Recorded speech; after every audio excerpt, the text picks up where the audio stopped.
கர்த்தருடைய பரிசுத்த நாமத்துக்கு ஸ்தோத்திரம். இந்த காலவேளையிலே உங்களோடு கூட ஆண்டவரை ஆராதிக்க கர்த்தர் கொடுத்திருக்கிற நல்ல வேலைக்காக ஆண்டவருக்கு நன்றி செலுத்துகிறேன். பாஸ்டர் ஜார்ஜ் அவர்களை நீண்ட வருடங்களாக தெரியும். ஊழியர் கூட்டங்களிலே ஆங்காங்கே அவளை சந்தித்திருக்கிறேன். ஆனால் அந்த சபைக்கு வந்தது கிடையாது. இந்த நாட்களில் அவர்களையும் சபை மக்களாய் உங்களையும் பார்ப்பது ரொம்ப சந்தோஷம். பாஸ்டருடைய துணைவியார், அவருடைய சாட்சி மறக்க முடியாத ஒரு சாட்சி. அவருடைய சாட்சி இங்கே எல்லாரையும் ரொம்ப தொட்டது. அவருடைய சீடி நான் பல தடவை போட்டு கேட்டிருக்கிறேன். ஆண்டவருடைய நாம் மகிமைக்காக இன்றைக்கு அவங்க ஜீவனோடு பலனோடு இருப்பது கர்த்தருடைய பெரிய கிருபை. கரங்களை தட்டி கருத்து நன்றி செலுத்துவோம்.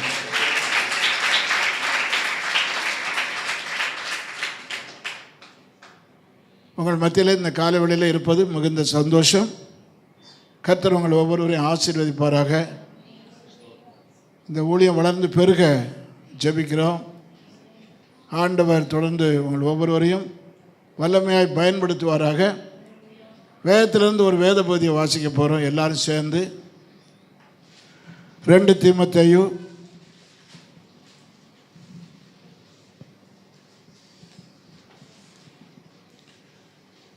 தீமோத்தேயு 2ஆம் அதிகாரம்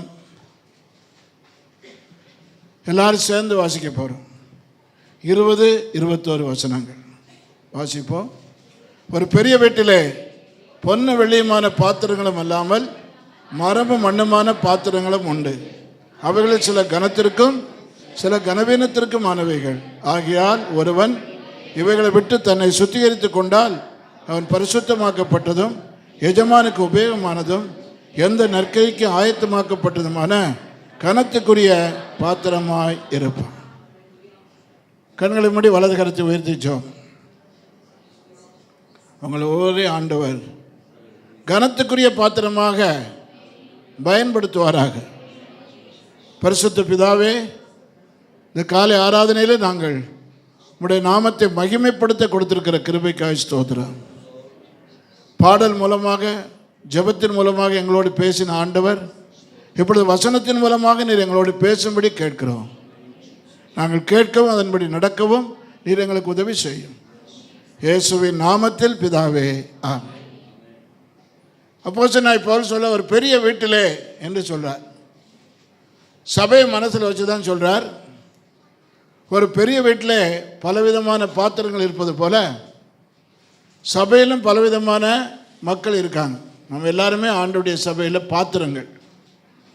ஒரு வீடுன்னு எடுத்துக்கிட்டால் வீட்டில் பலவிதமான பாத்திரங்கள் இருக்குது இல்லையா?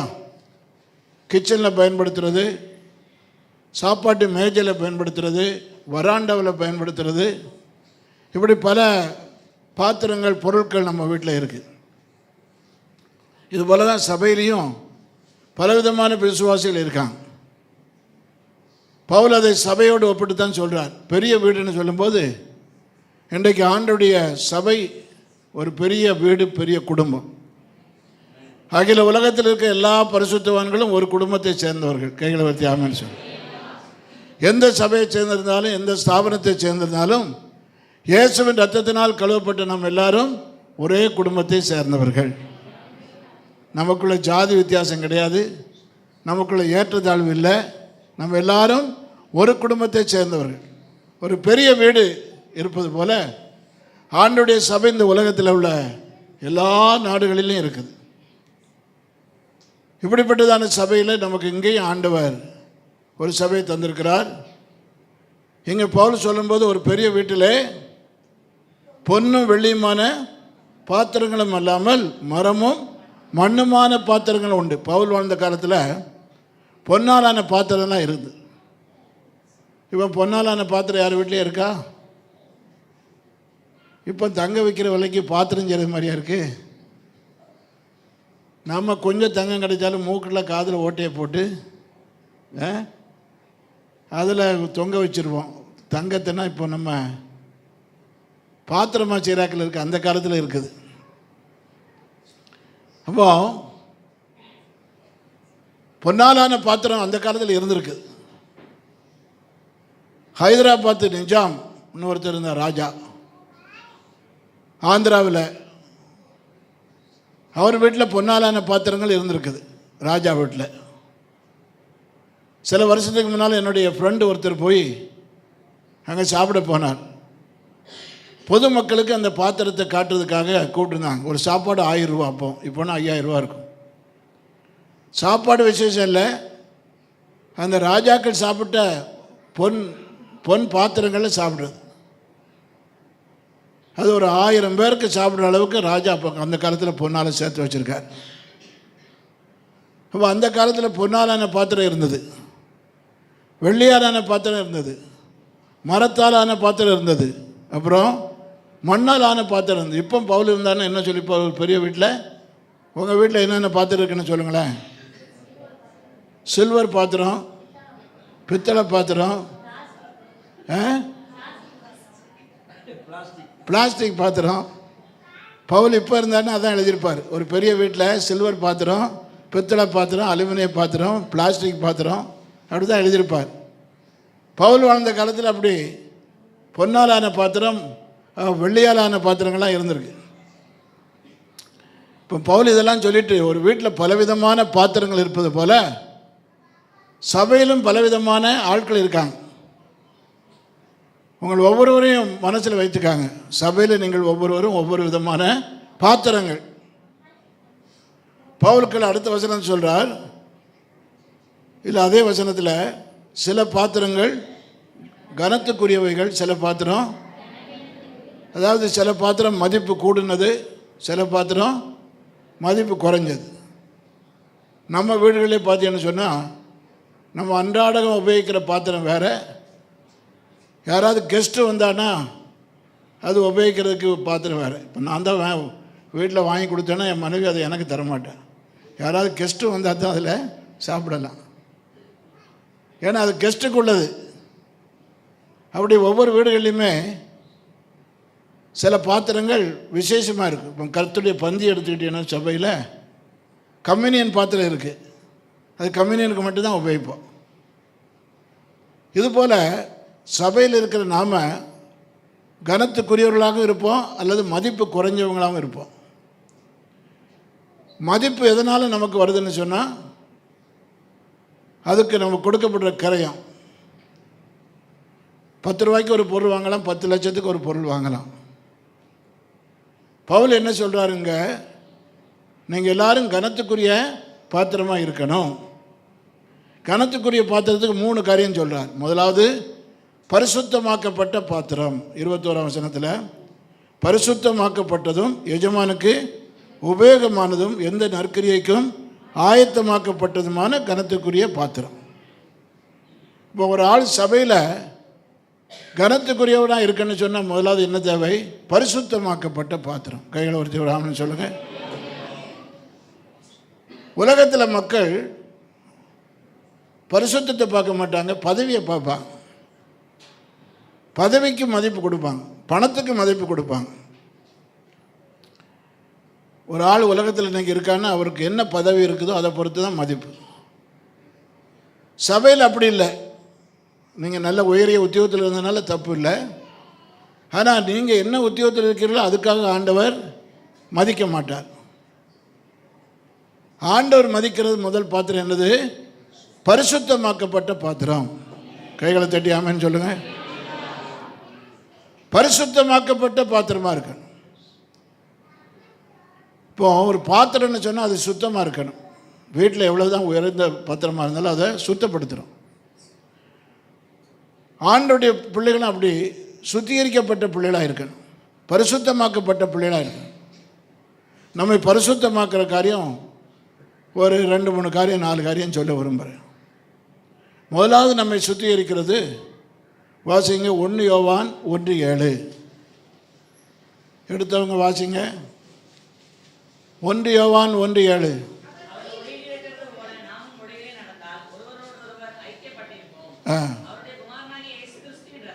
இயேசு கிறிஸ்துவின் ரத்தம் சகல பாவங்களை நீக்கி நம்மை சுத்திகரிக்கும். இயேசு கிறிஸ்துவின் ரத்தம் நம்மை சுத்திகரிக்கும். ஹல்லேலூயா. பாத்திரம் கழுவுறதுக்கு எத்தனையோ பொருள் இருக்குது. ஆனால் நம்முடைய வாழ்க்கையில் பாவத்தை கழுவுறதுக்கு ஒன்று தான் இருக்குது. என்னது? இயேசு கிறிஸ்துவின் ரத்தம். புண்ணிய ஸ்தலங்களுக்கு போகலாம், புனித நீராடலாம், தான தர்மங்கள்லாம் பண்ணலாம். அதனால் சுத்திகரிக்கப்பட மாட்டோம். இயேசு கிறிஸ்து இந்த உலகத்துக்கு வந்ததுடைய பிரதான நோக்கம் மனிதனை பாவத்திலிருந்து விடுதலையாக்கு. இயேசு தன்னுடைய பிரசங்கத்தினால விடுதலையாக்கலை, உடைய ரத்தத்தை சிந்தி விடுதலையாக்கினார். உலகத்தில் எத்தனையோ மகான்கள் வந்தாங்க, நல்ல போதனைகள் போதித்தாங்க. ஆனால் யாரும் பாவத்துக்கு பரிகாரம் செய்ய இந்த உலகத்தில் வரல. இயேசு தான் வந்தார். அதனால தான் இயேசு பிறந்தபோது எல்லா ஜனத்துக்கும் மிகுந்த சந்தோஷத்தை உண்டாக்கும் நற்செய்தி. யூதர்களுக்கோ கிறிஸ்தவர்களுக்கோ மட்டும் அல்ல, எல்லாருக்கும் நற்செய்தி. ஏனென்றால் இயேசு எல்லாருக்காக பிறந்தார். இன்றைக்கு கிறிஸ்தவங்க மட்டும் நம்ம ஆராதிக்கிறோம். நியாயமானபடி மதுரையில் யாகப்பனரில் எல்லாருமே இயேசு ஆராதிக்கணும். ஏன்னா எல்லாருக்காக தான் இயேசு வந்தார். இங்கே கூடியிருக்கிற சின்ன கூட்டத்துக்கு மட்டும் இல்லை, இந்தியாவில் இருக்கிற அத்தனை மக்களுக்காக வந்தார். உலகத்தில் இருக்கிற அத்தனை மக்களுக்கு இயேசு வந்தார். ஆகவே இயேசு கிறிஸ்துவின் ரத்தம் தான் நம்மை பாவத்திலிருந்து கழுவுகிறது. எத்தனை நல்ல போதனைகளை போதித்தது போல இயேசு நல்ல போதனைகளை போதித்தார். அவருடைய போதனைகள் அல்ல நம்மை குணமாக்குறது, நம்மை கழுவுறது என்னது? இயேசு கிறிஸ்துவின் ரத்தம். இந்த கால வேளையில் நீங்கள் அந்த அனுபவத்தில் இருப்பீங்கன்னு நம்புகிறேன். சபைக்கு வந்தால் போதாது, இயேசுவின் ரத்தத்தினால கழுவப்பட்டிருக்கணும். கிறிஸ்தவ குடும்பத்தில் தான் நான்லாம் பிறந்து வளர்ந்தேன். ஆனால் 17ஆவது வயசுக்கு அப்புறம் தான் இயேசுவை சொந்த ரட்சகராக ஏற்றுக்கொண்டேன். சர்ச்சுக்கு தான் போனேன் வாழ்நாள் முழுவதும். ஆனால் பாவ மன்னிப்பு நிச்சயம் இல்லாமலே ஆராதனைக்கு போயிட்டு வந்துடுவேன். அப்படி தான் இருந்தது 17 வயசு வரைக்கும். இப்போ சர்ச்சுக்கு வந்ததுனால பாவம் மன்னிக்கப்படாது. இயேசு நம்ம உள்ளத்தில் வரணும். அல்லேலூயா. ஒருவன் கிறிஸ்துவுக்குள் இருந்தால் புது சிருஷ்டியாக இருக்கிறான், பழையவைகள் ஒளிந்து போயின, எல்லாம் புதிதாயின. கைகளை தட்டி ஆமேன்னு சொல்லுங்க.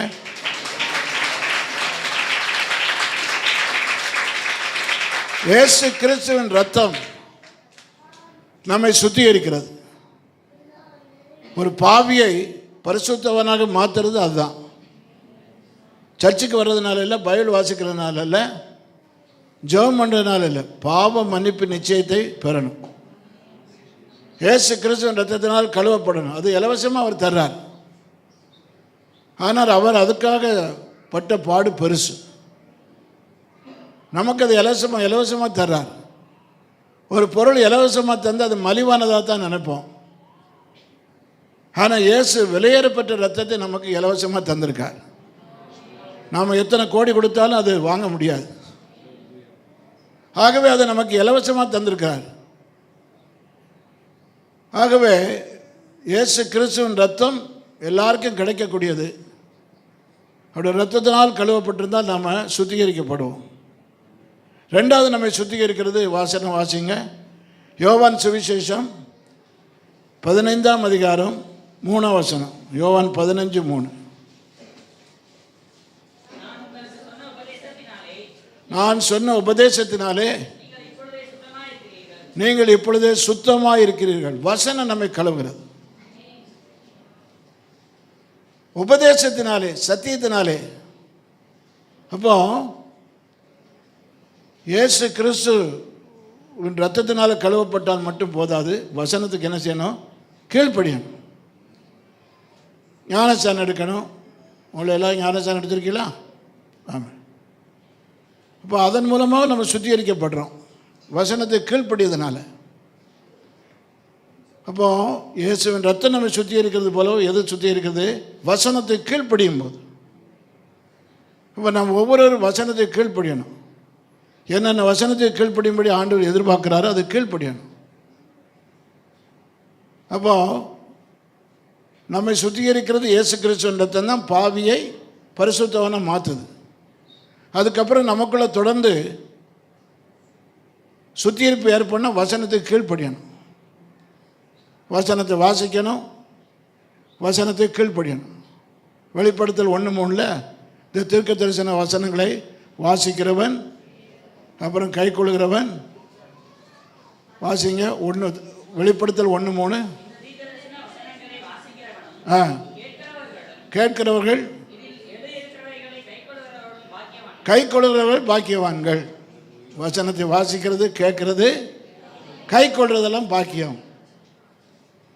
பைபிள் வாசிக்கலாம் டெய்லி. சில பைபிளை தொட்டு கொண்டுவாங்க, வாசிக்க மாட்டாங்க. இதை ஒரு பயபக்திக்குள்ளதாக நினச்சி, இது பரிசுத்தமாக நினச்சி தொடுவாங்க. கீழே விழுந்துட்டேன்னா கண்ணிலெல்லாம் ஒத்திக்கிடுவாங்க. ஆனால் கீழ்ப்படிய மாட்டாங்க. இந்த புஸ்தத்துக்கு மதிப்பு கொடுக்குறேன்னா என்னென்னா கீழ்ப்படுகிறதா. ஆமென். கீழ்ப்படுகிறது தான் நம்ம ஆண்டுடைய வசனத்துக்கு மதிப்பு கொடுக்கணும்னு அர்த்தம். அப்போ அந்த வசனத்தை கீழ்ப்படிய நமக்குள்ள என்ன உண்டாகிறது? ஒரு பரிசுத்தம், ஒரு சுத்தம் உண்டாகுது. மூன்றாவது நம்மை சுத்திகரிக்கிறது 2 தெசலோனிக்கேயர் 2:13. 2 தெசலோனிக்கேயர் 2:13. கர்த்தருக்கு பிரியமான சகோதரரே, ஆவியினாலே பரிசுத்தமாக்கப்படுதல். சரி, ஆவியானவர் நம்மை பரிசுத்தமாக்குறார். இயேசுவின் ரத்தம் நம்மை பரிசுத்தமாக்குறது. அப்புறம் வசனம் நம்மை சுத்திகரிக்கிறது. அப்புறம் பரிசுத்த ஆவி. அதனால தான் பரிசுத்த ஆவியை நம்ம பெறுறோம். பரிசுத்த ஆவி இடத்தில் வரும்போது நீங்கள் பலன் அடைந்துன்னு இருக்குது, சந்தோஷம். அது நம்மை சுத்திகரிக்கிறது. நமக்குள்ளே இருக்கிற ஆவி சில சமயம் சரியில்லாமல் இருக்கும். ஆளை பார்த்து சொல்லுங்களா, அவன் ஆவி சரியில்லையா,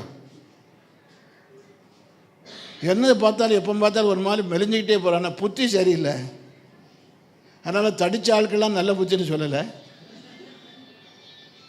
சில சமயம் சிலருக்கு புத்தி சரி இருக்காது, எதை பார்த்தாலும் குறை சொல்லிக்கிட்டே இருப்பான். அந்த சிஸ்டர் சரியில்லை, இந்த சிஸ்டர் சரியில்லை, அவன் சரியில்லை, இவன் ஏன்னா இவன் சரியில்லை. அதனால் எதை பார்த்தாலும் சரியில்லாமல் தான் தெரியும்.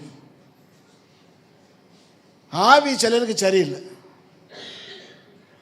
நல்ல பரிசுத்தவான்களாக தான் இருப்பாங்க. ஆவி ஒரு நாளும் எதையுமே ஒரு நல்ல காரியமாக சொல்ல மாட்டான். பாஸ்டர் ஒரு பிரச்சனை பண்ணால் அதில் ஒரு குறை கண்டுபிடிப்பான். ஒரு விசுவாசி ஒன்றை செய்தால் அதில் ஒரு குறை கண்டுபிடிப்பான். இவன் குறை கண்டுபிடிக்கிறதுக்குனே சர்ச்சைக்கு வருவான். ஆவி சரியில்லை. தோட்டங்களில் பார்த்தீங்கன்னா நல்லா காய்கறி விளைஞ்சிருந்துன்னா அதில் ஒரு கோமாளி கட்டி விடுவாங்க. பார்த்துருக்கீங்களா? எதுக்காக? ரோட்டில் வர நல்ல புத்தியாக இருந்தானா எதுக்கு கோமாளி கட்டுறான்? போகிறவன் கண்ணும் பற்றப்படான்னு தான் என்ன செய்கிறது, கண் திருஷ்டி விழுறதுக்காக ஒரு கோமாளி கட்டி வச்சுருப்பான். வானத்துக்கும் பூமிக்கு நடுவில் அது தூங்கிட்டு இருக்கும். வெள்ளை பேண்ட்டு வெள்ளை ஷர்ட்டை போட்டு ஒரு பெந்த கோசை கோமாளி. தோட்டம் நல்லா இருந்ததுன்னா அதில் தோட்டத்துக்கு அப்பான்னு சொன்னால் இவன் கண்ணும் பட்டாலே அது எல்லாமே கெட்டு போவான். இப்போ கண் அவ்வளோ எஃபெக்டிவாக இருக்குது. வியாபாரம் ஆனால் கடைசி சாயங்காலம் பார்த்தீங்கன்னா கடைக்கு வெளியே என்னத்து இல்லாமல் போட்டு தீ வச்சு கொளுத்துவாங்க. பார்த்துருக்கீங்களா? கண் திருஷ்டி. பிள்ளைகளை பார்த்தா சில பிள்ளைகள் முகத்தில் ஒரு மாதிரி கருப்பு புள்ளி வச்சுருப்பாங்க. என்னென்னா கண் திருஷ்டி வந்து பார்க்கவே அது அசிங்கமாக தான் இருக்கும். இது கரும்புள்ளி போடாமலே பிள்ளை அசிங்கமாக தான் இருக்குது. அதுக்கு என்னென்னா கண் திருஷ்டி வந்துடும். அது பிள்ளையை பார்த்தா திருஷ்டி விழுற மாதிரியே இருக்குது. அதனால் சிலது எதையாவது ஒரு பொட்டு வச்சு விடுவாங்க, கண் திருஷ்டி. சிலருக்கு எப்போதுமே குறை சொல்கிறதாக தான் இருக்கும். சிலர் சொல்லுவாங்க, நான் செத்தாலும் அவன் வீட்டுக்கு போக மாட்டேன். செத்தா அவன் வீட்டுக்கு எப்படி போவேன்? சொல்கிறது, நான் செத்தாலும் அவன் வீட்டுக்கு போக மாட்டேன். நீ செத்தா கல்லறைக்கலாப்பா போவ. சிலர் சொல்லுவாங்க, நான் செத்தாலும் நீ வரக்கூடாது. வந்தால் என்ன செய்வீர்? நீ செத்தாச்சு, பெட்டியில் வச்சாச்சு. அவன் வர்றான், இளம்போ போறீரு, வராதன்னா சொல்ல, நீ தான் செத்தாச்ச, நான் செத்தாலும் வரக்கூடாது. என்ன புத்தி இது? இல்லை, வீடுகளில் மாமியா மருமக சண்டை இப்படி தான் இருக்கும். நிறைய மருமக்க மாதிரி சர்ச்சைக்கு வந்து ஜெபம் பண்ண காரணமே அத்தைக்கு ஒரு அற்புதம் நடக்கணும். டிசம்பர் கிறிஸ்மஸுக்குள்ளே அத்தைக்கு ஒரு அற்புதம் நடந்தால் தான் குடும்பம் உருப்படும். இப்போ பார்த்தாலும் நொழுன்னுக்கிட்டு தான் இருப்பான். வாய் வச்சுட்டு சும்மா இருக்க மாட்டேன். எதை பார்த்தாலும் நல்லா சொல்லுங்கள். பரலோகம் சொல்லுது, பரிசுத்தம் பரிசுத்தம்னு சொல்லிட்டு பூமியெல்லாம் அப்படி மகத்துவத்தால் நிரம்பி இருக்கிறது. ஏசாயாவில் பூமி எவ்வளோ பாவத்தில் இருக்குது. ஆனால் தேவதூதன் சொல்ல பூமியெல்லாம் அவருடைய மகிமையால் நிறைந்திருக்கிறது. குறை எல்லா இடத்துலையும் தான் இருக்குது. அந்த குறைகளுக்குடைய நல்ல காரியத்தை நம்ம பார்க்கணும். உங்களுடைய வாழ்க்கையில் எதை பார்த்தாலும் பொறாமைப்படாதுங்க, கசப்பு வையாதுங்க. இதெல்லாம் நம்ம வாழ்க்கையை கெடுத்துரும். ஆவி சரியில்லைங்கிறது அதுதான். அதுதான் ஆண்டவர் பரிசுத்தாவியை தர்றார். கைகளை பற்றி ஆமென் சொல்லுங்க. நல்ல ஆவியில் நிரம்பி ஜெபம் பண்ணும்போது எல்லாம் சரியாக போயிடும். பரிசுத்த ஆவி நீங்கள் அந்நிய பாஷை பேசுகிறது மட்டும் இல்லை, நல்ல ஆவியில் நல்லா ஜெபம் பண்ண ஆண்டவர் உங்களுடைய ஆவியை சுத்திகரிப்பார். அல்லேலூயா. உங்கள் முகத்திலே அது வித்தியாசம் தெரியும். நாலாவது நம்மை சுத்திகரிக்கிறது 1 தீமோத்தேயு 4:5. 1 தீமோத்தேயு 4:5 பாருங்கள்.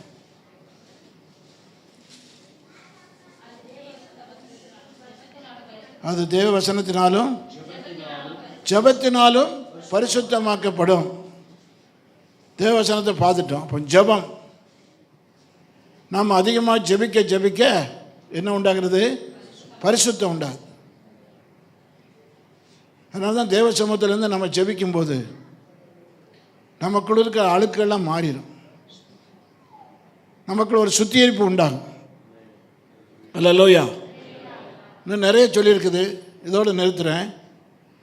இயேசு கிறிஸ்துவின் ரத்தம் நம்மை சுத்திகரிக்கிறது, அப்புறம் வசனம் நம்மை சுத்திகரிக்கிறது, பரிசுத்த ஆவியானவர் நம்மை சுத்திகரிக்கிறார், அப்புறம் ஜெபம் நம்மை சுத்திகரிக்கிறது. 4 காரியம். இப்போ மறுபடியும் வருவோம் வசனத்துக்கு. 2 தீமோத்தேயுக்கு ஒருவன் பரிசுத்தமாக்கப்பட்டதும் அப்புறம் எஜமானுக்கு உபயோகமான பாத்திரம், கனத்துக்குரிய பாத்திரமாக இருக்குன்னு சொன்னால் உபயோகமான பாத்திரமாக இருக்கணும். வீட்டில் நம்ம உபயோகிக்கிற பொருளை தான் அடிக்கடி கழுவுவோம், சுத்திகரிப்போம்.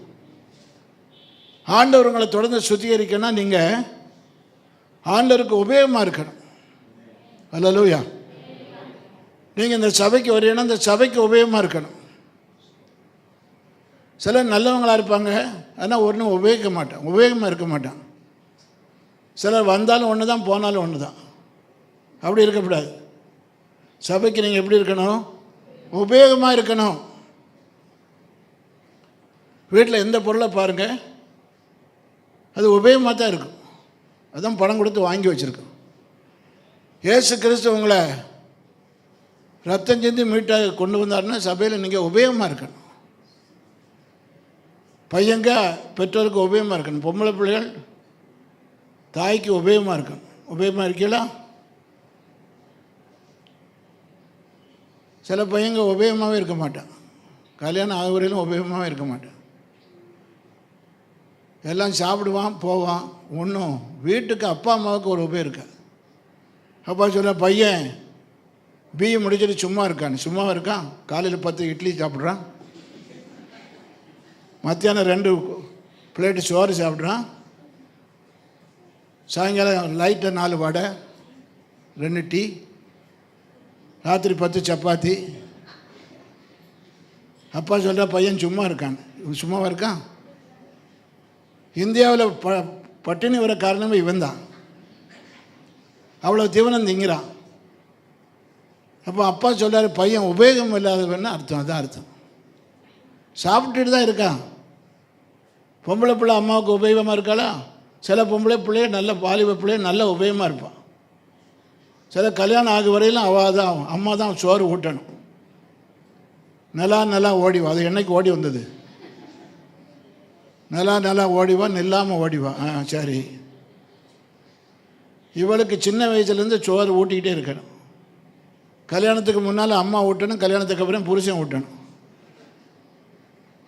இவன் எங்கே உருப்பிட போகிறா?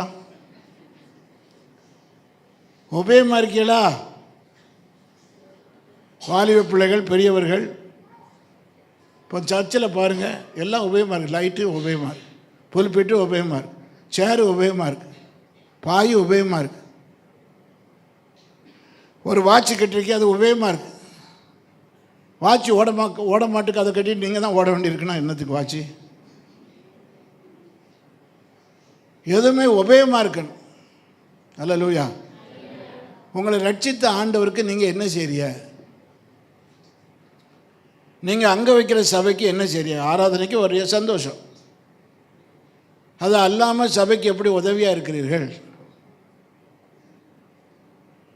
நான் அந்த சபையில் எப்படி உதவியாக இருக்க முடியும்னு நீங்களே உங்களை கேட்டு பார்க்கணும். போதர் சில வேலைகளை கொடுப்பார், சில சமயம் வேலை கொடுக்காவிட்டாலும் நீங்கள் என்ன செய்யணும்? நம்ம சபைக்கு என்ன செய்யலாம்னு பார்க்கணும். இன்னும் இன்றைக்கி ஒரு ஃபேமிலி சொன்னாங்க, ஐயா 2 சேர் வாங்கி போட்டிருக்காங்க. தோத்துறோம். சரி, அவங்களால ஏன்றதை செய்திருக்காங்க. ஆமென்.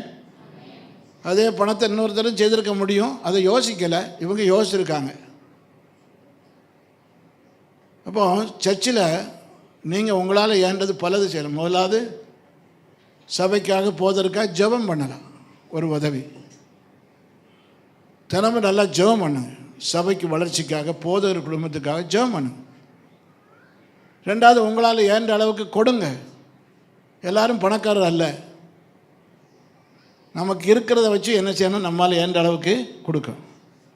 உங்களுக்கே தெரியணும், நான் என்னால் ஏன்ற அளவுக்கு என்ன செய்கிறேன்? கொடுக்குறேன். ஏதோ ஒரு காணிக்க போட்டால் போதாது.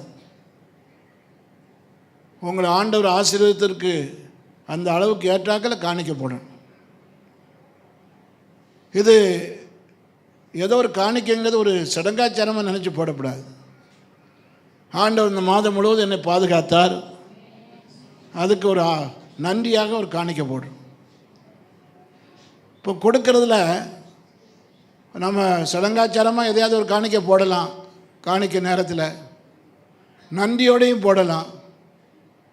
ஆண்டவர் நமக்கு தந்திருக்கிற அளவின்படியும் போடலாம். உங்களால் ஏன்ற அளவுக்கு நீங்கள் சபைக்கு உதவி செய்யணும். உதவி செய்யலைன்னு நினச்சி சொல்லலை, நான் சொல்ல வேண்டியே சொல்கிறேன். எல்லாரும் பணக்காரர் அல்ல. என்னால் ஏன்ற அளவுக்கு எவ்வளோ அதிகமாக சர்ச்சை கொடுக்குறேனோ அவ்வளவு கொடுக்குறேன் அப்படின்னு சொல்லணும். 3வது, ஆத்தும ஆதாயம் பண்ணலாம். சபைக்கு புது ஆத்துமாக்களை கொண்டுட்டு வரலாம். உங்கள் மூலம் வருஷத்துக்கு ஒரு ஆள் வந்தால் சபை ரெட்டிப்பாயிரும். ஒரு வருஷத்தில் நீங்கள் ஒவ்வொருவரும் வருஷத்துக்கு ஒரு ஆளை கொண்டுட்டு வாங்க, சபை ரெட்டிப்பாயிரும். அப்போ நீங்கள் சர்ச்சுக்கு வர்றது சந்தோஷம். உங்கள் மூலமாக எத்தனை பேர் வந்தாங்கன்னு பார்க்கணும். உங்கள் மூலமாக ஆட்கள் வந்திருந்தாங்கன்னா சந்தோஷம். உங்களால் சபை ஆசீர்வதிக்கப்படணும்னா ஆத்துமாக்களை கொண்டு வாங்க. போதகர் நின்று பிரச்சனை பண்ணுறாரு, பாட்டு நடத்துகிறாங்க. உங்கள் வேலை ஆத்துமாக்களை கொண்டு வர்றது. நீங்கள் அப்படி இருந்தால் உபயோகமான ஆட்களாக இருப்பீங்க. அதோடு கூட உங்களுடைய தாளந்துகள், வரங்களை பயன்படுத்துங்க. பாட்டு பாடுறீங்க, வாத்தியக்கறி வாசிக்கிறீங்க, சர்ச்சில் இடங்களை சுத்தப்படுத்துகிறீங்க, பாய் விரிக்கிறீங்க. உங்களால் ஏன்ற அளவுக்கு எதையாவது செய்யணும். ஆமென். சபைக்கு வர நீங்கள் ஒவ்வொருவரும் உபயோகமாக இருக்கணும். ஒரு பாஸ்டர் சொன்னார், கிறிஸ்மஸ் வருது, உங்கள் வீட்டில் இருக்கிற பொருட்கள், உபயோகாத பொருட்கள்லாம் கொண்டு வாங்க அப்படின்னோடனே சேலை, பேண்ட்டு, ஷர்ட்டு, பழைய பொருட்கள் என்னெல்லாம் இருக்குதோ அதெல்லாம் கொண்டுட்டு வராங்க. விற்று ஏழைகளுக்கு கொடுப்போன்னு சொல்லி பார்த்தா புல்பிட்டு இந்த பக்கம் முன்னாலே ஆகப்பட்ட பொருள் நிறைய வந்துட்டுது, உபயோகாத பொருள். ஒரு அம்மா புருஷனை கூட்டிகிட்டு வரான். என்னென்னு கேட்டால் வீட்டில் இதுதான் உபயோகம் இல்லாது.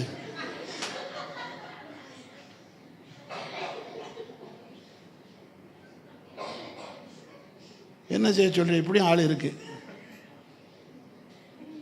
உபயோகம் இல்லாத பொருள். நீங்கள் அப்படி இருக்கக்கூடாது. நீங்கள் ஒரு வாரம் சர்ச்சுக்கு வரலன்னா பாஸ்டரே பார்த்து, ஐயோ இந்த சிஸ்டர் வரலையே, பிரதர் வரலையே அப்படின்னு ஒரு உணர்வு வந்துடணும். உபயோகமாக இருந்தால் தான் அப்படி வரும். நீங்கள் வந்தாலும் போனாலும் ஒன்று தான் அப்படின்னு இருந்தால் நீங்கள் உங்களை யாரும் மிஸ் பண்ண மாட்டாங்க. ஆண்டவருக்கு பிரயோஜனமாக இருங்க. ஆமென். கைகளை உயர்த்தி ஆமென்னு சொல்லுங்க. பிரயோஜனமாக இருங்க. மத்தேயு 25 அதிகாரத்தில் 15 வசனத்திலிருந்து வாசிங்க. மத்தேயு 25:15.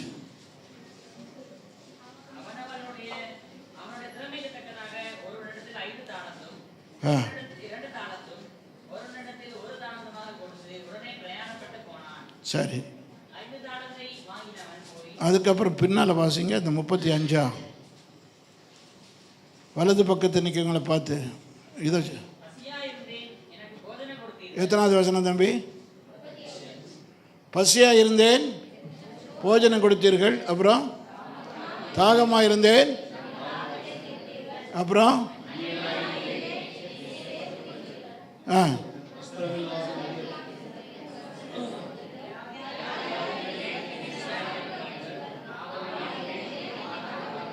6 காரியம் சொல்லியிருக்கு. 6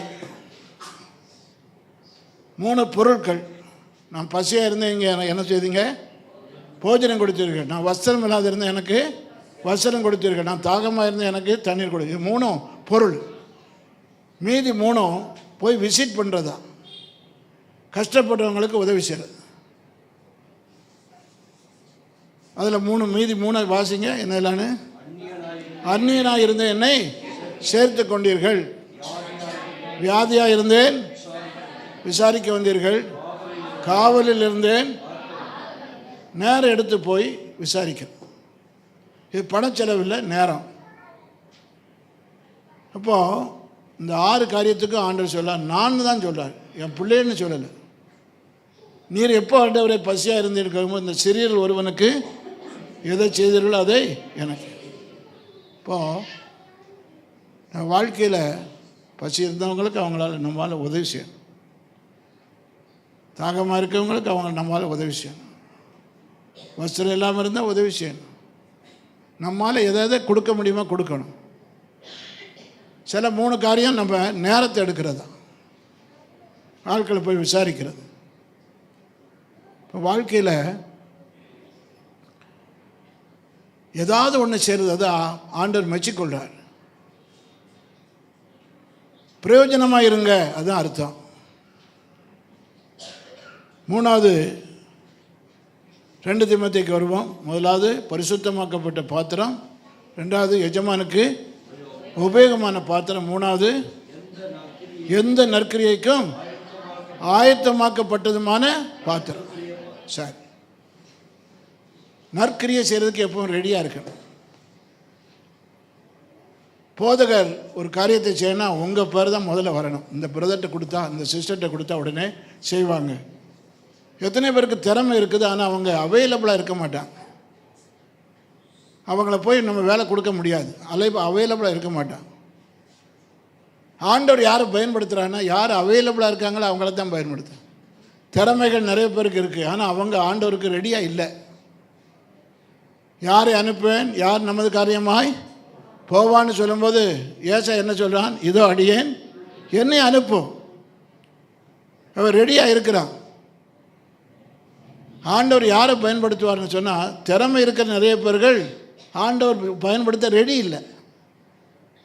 சபையில் இருக்கிற நீங்கள் ரெடியாக இருக்கணும். ஆமென். உங்களுக்கு திறமை குறையாக இருக்கலாம், படிப்பு குறையாக இருக்கலாம், ஆனால் நீங்கள் ஆண்டவர் உபயோகிக்கிறதுக்கு ரெடியாக இருந்தால் கர்த்தர் உங்களை பயன்படுத்துவார். அல்லேலூயா. மோசேடைய கையில் ஒரு கோல் தான் இருந்தது. ஆண்டவர் இந்த கோலை நீட்டு, அது செங்கடலை பிளந்தது. அவன் கையில் என்ன இருக்குதோ ஆண்டவர் அதை பயன்படுத்தினார். நீங்களும் நானும் ஆண்டவருடைய கரத்தில் இருக்க ஒரு கோல் போல இருந்தால் கர்த்தர் நம்மை பயன்படுத்துவார். 5 மீன் ஒரு பையன் வச்சுருக்கான். அவன் இயேசு கையில் அதை கொடுத்த உடனே அது 5000 ஆண்கள் மட்டும் சாப்பிட்டு மீதி இருந்தது 12 கூட நிறைய எடுத்தான். சாப்பிட்டது மொத்தம் 5000 பேர் இல்லை, புருஷர்கள் மட்டும்தான் 5000. சின்ன பிள்ளைகள், பெண்கள் எத்தனை 1000 இருந்தாங்களோ. இங்கே எடுத்துக்காங்க. இப்போ இருக்கிறத எடுத்துட்டா ஆண்கள் இது 5000ன்னா இப்போ பெண்கள் இதை விட 3 மடங்கு இருக்கான். அப்போ அவ்வளோ பேரையும் போஷித்து மீதியும் 12 கூட நிறைய எடுக்கிறதுக்கு காரணம் என்ன? ஒரு பையன் கையில் இருந்த 5 அப்போ 2 மீனை கொடுத்தான், ரெடியாக இருந்தான். உங்கள்கிட்ட எது இருந்தாலும் அதை ஆண்டவருக்கு பயன்படுத்த பாருங்கள். அதிகம் இருக்க கொஞ்சம் இருக்க அது இல்லை, நீங்கள் அதை பயன்பட ரெடியாக இருந்தால் ஆண்டவர் உங்களை உபயோகிப்பார். கர்த்தர் உபயோகிக்கிற ஆட்களெல்லாம் பாருங்கள், ரொம்ப பிரமாதமான ஆட்கள் இல்லை, ஆனால் அவங்க ரெடியாக இருக்காங்க, அதனால் பயன்படுத்துகிறார். கோலியாத்தை கொல்வதற்கு தாவீது கையில் இருந்தது அந்த 5 கூழாங்கல், ஒரு கவன் தான். அதை வச்சு ஒரு பெரிய ஆளை கொல்ல முடியாது. ஆனால் அந்த ஒரு கல் 5ல் 1 தான் பயன்பட்டது. அந்த ஒரு கல்லை எடுத்து அவன் எரிந்தபோது கோலியாத்து விழுந்தான். அவன் கையில் இருக்கிறத பயன்படுத்தினான். அவைலபிள். நீங்கள் திறமை இருந்தால் போதாது, ஆண்டவரே நான் நீர் பயன்படுத்த ஆயத்தம்னு சொல்லணும். சிம்சன் கையில் ஒரு கழுதை தாலி எலும்பு கிடச்சது, அதை வச்சு 1000 பேரை கொலை பண்ண, 1000 பேரை கொன்றான். கழுதை தாழை எலும்பு தான், தாடை எலும்பு தான். கையில் என்ன ரெடியாக கிடைக்குதோ ஆண்டவர் பயன்படுத்துவார். நம்ம தேசத்துக்கு இப்போ கையில் பைபிள் வச்சுருக்கீங்க, பைபிள் எடுத்து காட்டுங்க. இந்த பைபிள் ஒரு தமிழ் ஆள் மொழிபெயர்க்கலை. முதல்ல மொழிபெயர்த்தது யார்? சீகன் பார்க், ஒரு ஜெர்மானிய வாலிபன், தமிழ் ஒரு வார்த்தையும் தெரியாத ஒருவன். ஜெர்மனியில் நான் பல தடவை போய் பிரசங்கம் பண்ணியிருக்கேன். போகும்போதெல்லாம் சீகன் பார்க்க நன்றி சொல்வேன். 1706 24 வயசு வாலிபனாக இந்தியாவுக்கு வந்தார். தரங்கம்பாடிக்கு வந்தார், தஞ்சாவூர் பக்கம். கப்பலில் பிரயாணம் பண்ணி வந்தார். ஆனாவனா தெரியாது. தரையில் உட்காந்து மணலில் உட்காந்து ஆனா எழுதி பழகி முதலாக இந்தியாவில் பைபிள் மொழிபெயர்க்கப்பட்டது தமிழில் தான். அல்லேலூயா. கேரளாவுக்கு முன்னாலே வந்துட்டுது, சுவிசேஷம் கேரளாவுக்கு வந்துட்டுது. ஆனால் அங்கே யாரும் அதை மொழிபெயர்க்கலை. ஒரு ஜெர்மன் வாலிபர் 1706 வரைக்கும் 17 நூற்றாண்டு வரைக்கும் இந்தியாவில் இந்திய மொழியில் பைபிளே இல்லை. எனக்கு ரொம்ப ஆச்சரியமாக இருக்கும். தோமா கிபி 52 இந்தியாவுக்கு வந்தான்னு சொல்லப்படுது. 1706 வரையிலும் இந்தியாவில் ஒரு மொழியிலையுமே பைபிள் கிடையாது. நல்ல கிறிஸ்தவங்களாம் இருந்தாங்க, நல்ல பண்டிதர்களாக பெரிய பண்டிதர்களாம் இருந்தாங்க. ஆண்டவர் ஜெர்மனியிலிருந்து ஒரு வாலிபனை கொண்டு வந்தார். அவன் தரையில் உட்காந்து மணலில் உட்காந்து அவர் எழுதினார். ஆனால் அவனா படிக்கிறார். அவர் மொழிபெயர்த்தது பல மாற்றங்கள் இருந்து இப்போ நம்ம கையில் வச்சுருக்கிறது அவர் மொழிபெயர்த்ததா இல்லை, அது அதனுடைய மறுபதிப்பு தான் இது கையில் வச்சுருக்கோம். ஆனால் ஆண்டவர் பயன்படுத்தினது சீகன் பார்க். அல்லேலூயா. இந்தியாவிலே தமிழில் தான் முதலாக பைபிள் மொழிபெயர்க்கப்பட்டது. கையில் வச்சு ஆமென் சொல்லுங்கள். ஒரு 24 வயசு வாலிபன், தமிழ் பண்டிட் இல்லை, தமிழே தெரியாது. ஆனால் அவன் ரெடியாக இருந்தான். ஆண்டவர் என்னை பயன்படுத்தணும். இப்போ பயன்படுத்த ரெடியாக இருக்கிற எல்லாரையும் ஆண்டவர் பயன்படுத்துவார். உங்கள் படிப்பு அல்ல, உங்களுடைய அனுபவம் அல்ல, திறமை அல்ல. ஆண்டவரே நீர் பயன்படுத்த நான் ஆயத்தம். பரிசுத்தமாக்கப்பட்ட பாத்திரம், அப்புறம் எஜமானுக்கு உபயோகமான பாத்திரம், அப்புறம் எந்த நற்கிரியும் செய்ய ஆயத்தமாக்கப்பட்ட பாத்திரம். அதுதான் கனத்துக்குரிய பாத்திரம். கண்களை மூடுவோம். வலது கையத்தை உயர்த்துங்க. ஆண்டவரே கனத்துக்குரிய பாத்திரமாக இருக்க உதவி செய்ய ஆண்டவரே. என்னை சுத்திகரியும் ஆண்டவரே. கேளுங்க, வாய் திறந்து கேளுங்க. என்னை சுத்திகரியும், என்னை உபயோகமான பாத்திரமாய் மாற்றும், எந்த நற்கிரியைக்கு என்னை ஆயத்தமாக்கும். என்னை நேரம் இல்லைன்னு சொல்ல மாட்டேன் ஆண்டவரே. உமக்கு உபயோகமாக இருக்கணும், சபைக்கு உபயோகமாக இருக்கணும். எந்த நற்கிரியைக்கு நான் ஆயத்தமாக இருக்கிறேன் ஆண்டவரே. வாய்களை திறந்து கர்த்தரை ஸ்தோத்திரம் பண்ணுங்க. அல்லேலூயா. ஸ்தோத்திரம், ஸ்தோத்திரம், ஸ்தோத்திரம், ஸ்தோத்திரம். எல்லாரும் ஆண்டவர்கிட்ட ஜெபம் பண்ணுவோம். அல்லேலூயா. நம்ம கேட்ட வசனங்களை கர்த்தருடைய ஆவியானவர் நமக்குள்ளாய் நிலைத்திருக்க பண்ணும்படி, கர்த்தருடைய வசனங்களின்படியே நாம் உருவாக்கப்படும்படி எல்லாரும் ஆண்டவர் நோக்கி ஜெபிங்க. ஆண்டவரே, என்னை பிரயோஜனமான பாத்திரமாய், நற்கிரியை செய்கிற பாத்திரமாய், பரிசுத்தமாக்கப்பட்ட பாத்திரமாய் என்னை உருவாக்கும் ஆண்டவரே. கேட்போமா ஆண்டவர் நமக்கு ஒத்தாசை அனுப்புவார், ஆண்டவர் நமக்கு உதவி செய்வார், தேவன் உதவி செய்வார். தேவனுடைய கரத்தில் நம்ம ஒப்பு கொடுப்போம். அல்லேலூயா, அல்லேலூயா, அல்லேலூயா, அல்லேலூயா, அல்லேலூயா. அவர் நம்முடைய நல்ல மேய்ப்பர், அவர் நம்முடைய குயவனாய் இருக்கிறார். நாம் அவருடைய கரத்தில் இருக்கிற களிமண்ணாய் இருக்கிறோம். ஆண்டவரிடத்தில் சொல்லுங்கள், அப்பா ஆண்டவரே என்னை உருவாக்கும் ஆண்டவரே, உள்ளங்கையிலே வரைந்து வைத்திருக்கிற தேவன். அல்லேலூயா, அல்லேலூயா, அல்லேலூயா, அல்லேலூயா, அல்லேலூயா, அல்லேலூயா, அல்லேலூயா. உமக்கு ஸ்தோத்திரம், ஸ்தோத்திரம், ஸ்தோத்திரம், ஸ்தோத்திரம், ஸ்தோத்திரம், ஸ்தோத்திரம், ஸ்தோத்திரம். கர்த்தர் எந்தன் மேய்ப்பராய் இருக்கும் போது தாழ்ச்சி எனக்கில்லையே. கர்த்தர் எந்தன் மேய்ப்பராய் இருக்கும் போது தாழ்ச்சி எனக்கில்லையே. குறைவுகளெல்லாம் நீக்குவார், தேவைகளெல்லாம் சந்திப்பார், என் பாத்திரம் நிரம்பி வழிய செய்வார். குறைவுகளெல்லாம் நீக்குவார், தேவைகளெல்லாம் சந்திப்பார், என் பாத்திரம் நிரம்பி வழிய செய்வார். கர்த்தர் எந்தன் மேய்ப்பராய் இருக்கும் போது தாழ்ச்சி எனக்கில்லையே. எந்தன் மேய்ப்பராய் இருக்கும் போது தாழ்ச்சி எனக்கில்லையே. குறைவுகளெல்லாம் நீக்குவார், தேவைகளெல்லாம் சந்திப்பார், என் பாத்திரம் நிரம்பி. அல்லேலூயா.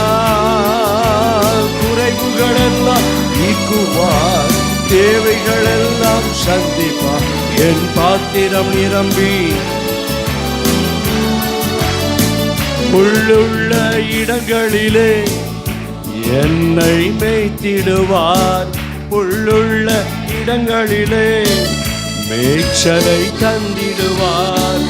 அமர்ந்த தண்ணீரால் தாகத்தை தீர்த்திடுவார், அமர்ந்த தண்ணீரால் தாகத்தை தீர்த்திடுவார்.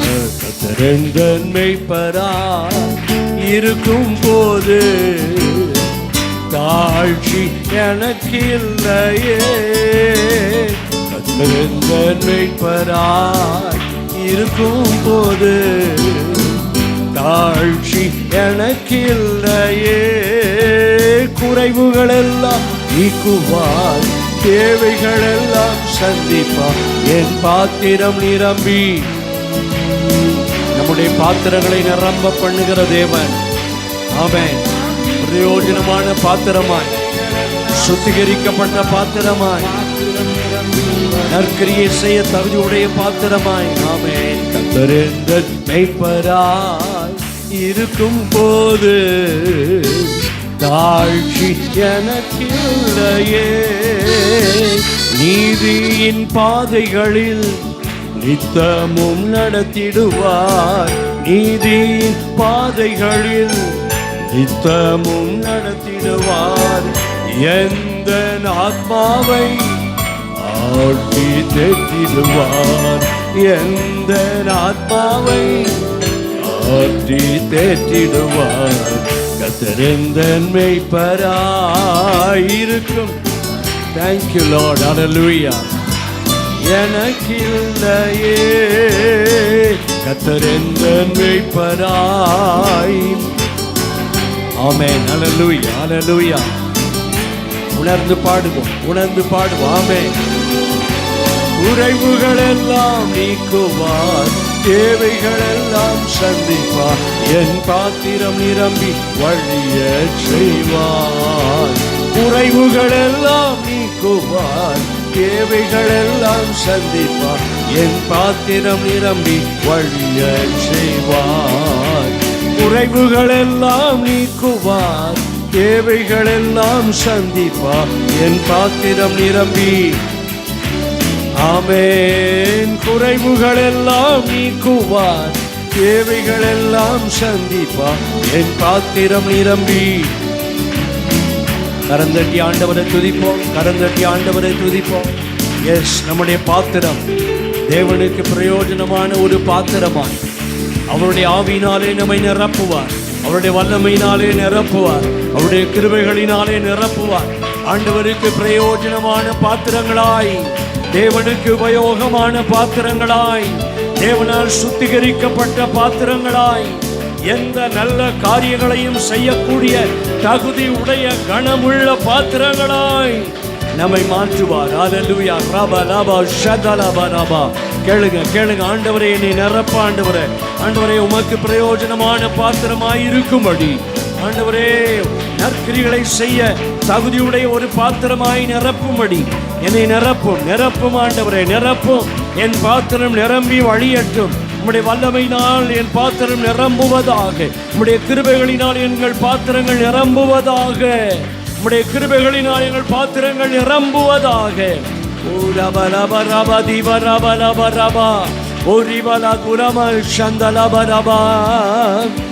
அல்லேலூயா, அல்லேலூயா. நன்றி ஆண்டவரே, உமக்கு ஸ்தோத்திரம், ஸ்தோத்திரம், ஸ்தோத்திரம், ஸ்தோத்திரம், ஸ்தோத்திரம், ஸ்தோத்திரம், ஸ்தோத்திரம் ஆண்டவரே.